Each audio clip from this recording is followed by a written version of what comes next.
Hello everyone, Collect Everything here, and today I thought I would talk to you about something that I think is an important topic. How to get free silver from your banks. Yes, now I did not get all of this free.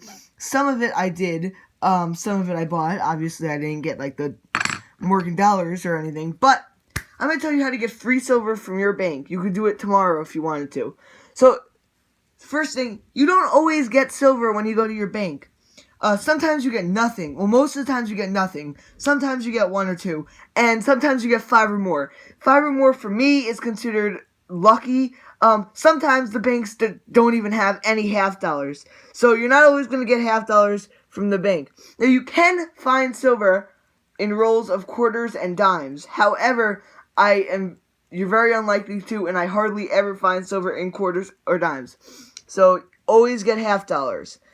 I always recommend carry around a couple $100 with you. You never know how many half dollars the bank is going to have.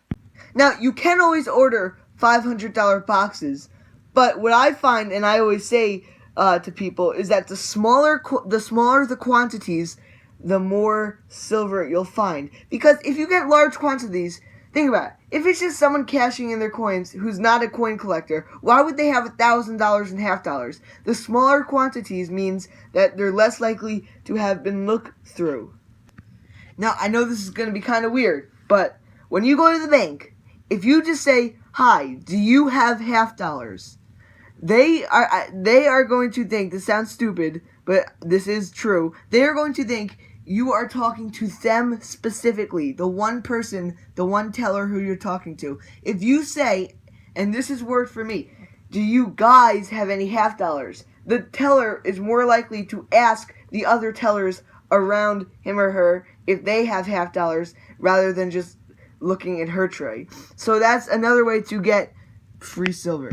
Now, I always carry around a bag to carry the half dollars in because, it does get heavy. So when you go in and you say, "Hey, do you have any half dollars?" especially being me that I'm a kid, the bank tellers will look at you very weirdly, like you're crazy, like you're going crazy. Just ignore it because you're going to get that a lot. I had one time where they laughed. You just got to ignore it because you will find the silver.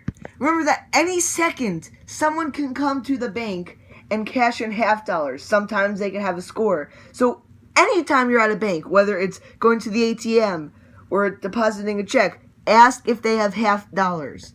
It never hurts to ask.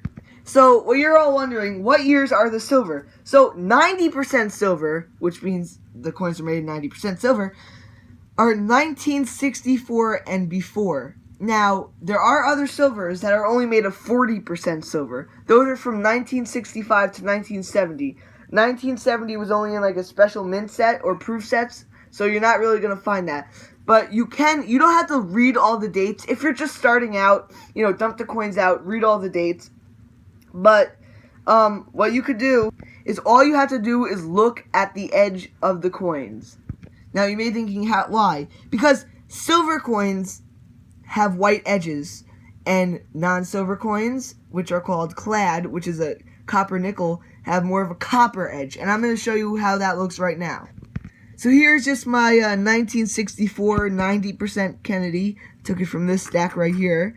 And here is a bicentennial non-silver. So I'm going to put them together, and you could see how white the silver edge is compared to the copper edge of the non-silver. So you'll easily be able to tell right away. Now, this is a 1966, which is a 40%er. They're not as easy to tell because they do have 60% copper. But if you put it next to the copper, you can see the copper's in the middle.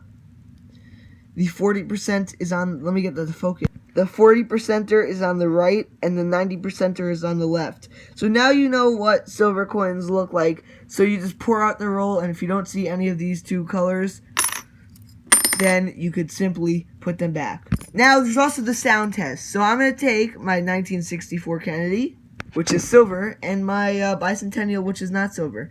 And so if you listen right here, when I drop the 1964, it's going to be way higher pitched than when I drop the non-silver. So listen, this is the silver, and this is the non-silver. So you could hear that right there, the difference in sound. Now, the 3 types of silver halves that we have, you could either find the Benjamin Franklins, the most common 90%, the Kennedy, or the hardest to find. Well, you could also find Barber, 1941. Now, I don't have any Barber coins on me, Barber half dollars on me right now, but here's basically a Barber dime, and that's what they look like. So, you could find free silver any day just by stopping at the bank. You can see I have not found all of this. I've found a majority. This is just, I haven't done a lot this month since I've been on vacations, but this month, this is what I found along with the 64. So just for this month, it's pretty good because I usually don't get that much. But, so please remember, if this video helped you out, help me out and give me a sub and a like and a comment. Just comment it down below. If you have any questions about anything silver related, please comment them down below and I will answer them. And happy hunting. Man, I love the sound of silver.